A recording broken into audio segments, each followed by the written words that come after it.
remember the email that I forwarded you? I was coaching at a high school, a private high school in Washington, D.C. Yeah, I land-based at that, Mom. Yeah, and I essentially provided the Power Athlete diet: eat with abandon, protein, carbs, fats, and earn your carbs. Fat on the plate does not equal fat on the waist. And eggs was a big contention from these. A mother, she was a working. I forget what context at the. I want to say she worked at some agency, so she wasn't trained in. Like anything to do with nutrition, but the company or the government American agency. Heart Association. Yeah. So it was American Heart Association, but she just happened to be an employee versus a representative or a scientist there. And I was recommending these to the kids and sending them home like, don't eat your mom's diet. Like I was pretty harsh with pretty sharp. I won't say harsh, pretty sharp with my directives in terms of nutrition, and then had to bring this up to the AD.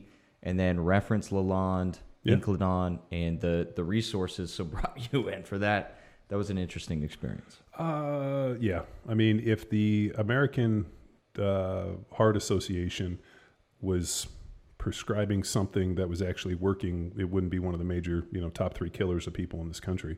I mean, their recommendation of statins and, high carb, low fat diets. I mean, it's fucking pretty much, it's like the war on drugs. We lost that one and we're losing this one. It's a pretty scary deal.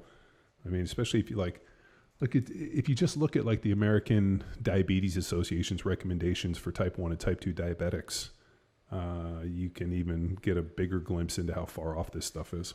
So help bring that into scope. Like what are they recommending? And then is there a why? Can you perceive why they're guiding these people this way? So what's interesting with type 1 diabetics, I read Dr. Bernstein's book called The Diabetic Solution, and the American Diabetes Association recommends like a child, juvenile diabetes type 1, have 50 grams of carbohydrates per meal. So what they do is they dose them and they don't differentiate between carbohydrates, not like slow acting, fast acting. And it's pretty fascinating. About 14 years ago, talk about how long ago this was, I got my blood work done and my fasted blood glucose was in the 90s. And I remember Dr. Incledon and I discussing it, and his recommendation is, why don't we get you a glucose meter and start testing this stuff? So I tested my blood before and after every meal 8 times a day for about 8 months, and I had this really bitchin' journal of all the different foods that spiked blood sugar and obviously would raise insulin. And 50 grams of white rice was dramatically different than 50 grams of red wine versus 50 grams of sweet potatoes. For me, gluten and a ton of stuff like grains really spiked me, dairy spiked me. So I started kind of using it as almost a test of being like, okay, when do I want to spike blood sugar and obviously raise insulin? And that was in the post-workout window. So I knew exactly what foods to eat in that post-workout window and then what foods to eat to actually maintain it. And then if I went out to dinner and I got spiked, I would just use a little technique called non-mediated glucose uptake, where if my blood sugar spiked, I just got on a salt bike and just rode for 20 minutes and my blood sugar would come right down. So the goal was to try to keep my blood sugar around 80 all the time. And obviously it would spike in a post-workout, but how fast it got back to normal. And then the interesting thing is I always seemed to wake up a little high, I would always wake up at 90, 93, but as soon as I ate, my blood sugar would actually come down. Why do you feel that is? I don't know. So, but yeah, that was a pretty fascinating one. And that was a year I was probably the biggest and leanest I ever was.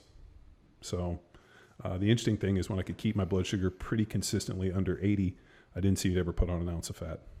So what they recommend, the Diabetes Association recommends for juvenile diabetes is 50 grams of carbohydrate per meal. And that then feels pretty high. It is pretty high because, if let's say you have a 5-year-old, to try to get a 5-year-old to eat 50 grams of carbohydrates, they're not necessarily doing that from a sweet potato or this. You got to give them something extremely sugary, extremely dense, to spike it up. And then what happens is blood sugar ramps up. And then you got to hit them with insulin to try to bring it back down. And the other crazy thing is they don't calculate in, say, hey, X amount of carbohydrates translates to this much insulin. They don't calculate protein in their equation. So, their thought is fat and protein don't really have an insulinogenic effect. So, there's a reason that type 1 diabetics typically, that follow these recommendations make it 40, 50 years old. And that Dr. Bernstein's the oldest living diabetic on the planet, and he's 84, and goes through a really, really interesting thing. And he promotes a low carb, high protein diet for these kids. And if you get on and you look at like the Facebook pages and a bunch of the information, the kids that follow Dr. Bernstein's are all protocol, are all pretty lean and in good shape. The kids that follow the American Diabetes Association have like 3 times greater chance of being obese than the average American, which is pretty much guaranteed. And the life expectancy and the problems encountered are pretty high. So, I mean, just some of the stuff like that. I mean, we're still working off a broken food pyramid.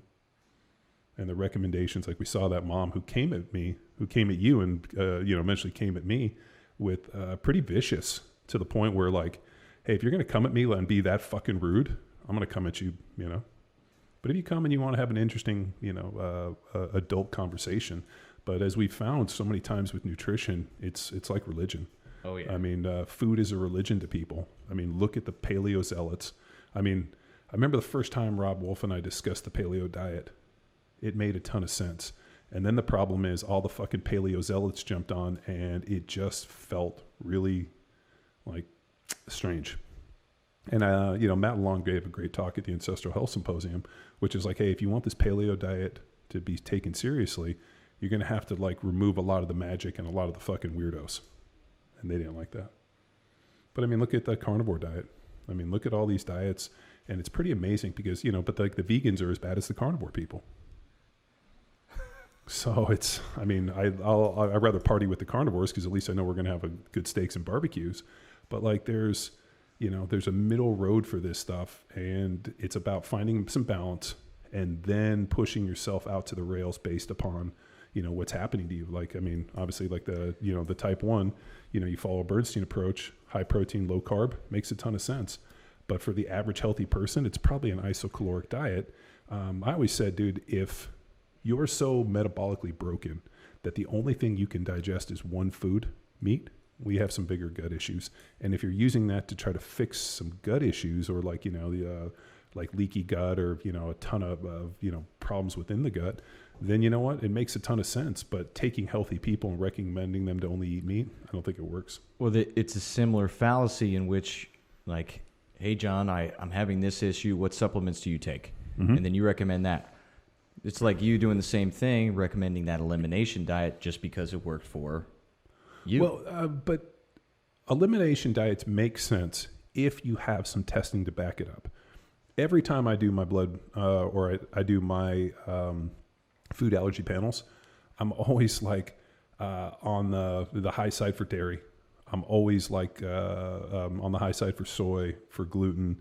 And like I go through and like it's been this way for like 25 years. So what do I do at the end of the day? I just don't eat gluten, and I don't have soy, and I really, really limit dairy, maybe occasionally some cheese, and except around Christmas when we have eggnog. But for the most part, man, I just don't drink milk. And I drank a ton as a kid. It's just the fact that, the food allergy panel comes back, and now I've kind of, titrated my diet to fit the foods that actually work with my system the best, or that I'm not reactive to. And then I rotate things out, and I try to have variety with my protein and, variety with carbs, and, try to keep my blood sugar from fucking spiking up, to 300. And I think there's a interesting piece with that. So what are some check-ins a parent or a coach of these athletes can check in with? Because if you were checking glucose right away, coach can't necessarily administer that for an athlete. So is it feelings? Is it gas?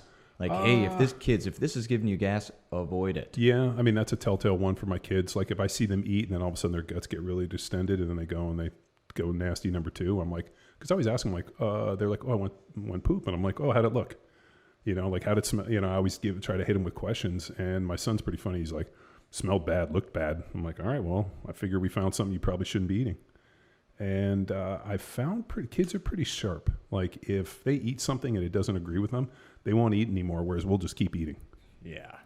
It must have been something else. Yeah, it must have been. Yeah, it couldn't have been the food. This tastes delicious. Yeah, no. I think kids are pretty resilient in that way. But I think the interesting thing, and I just saw somebody hit this question on Facebook, do you feed your kids different than you feed yourself? So, like let's say you're, gluten free and this is how you eat, and, you're following kind of a paleo-esque diet, and, you're, high protein, what it looks like. And then all of a sudden you're just feeding your kids fucking fish sticks. So what I found with kids is if you make the same thing you're eating and then you put it out for them, I use my mom's method where it's like, this is what we're having for dinner. You can eat this, or you don't have to eat and you can go to your room. So we don't make special meals for our kids. This is what they're having, and just kind of go from there. And for the most part, if they don't like it, they don't have to eat it. They'll eventually get hungry enough to eat it. I think we cater way too much. Going back, I'm a loaded freight train and I'm riding.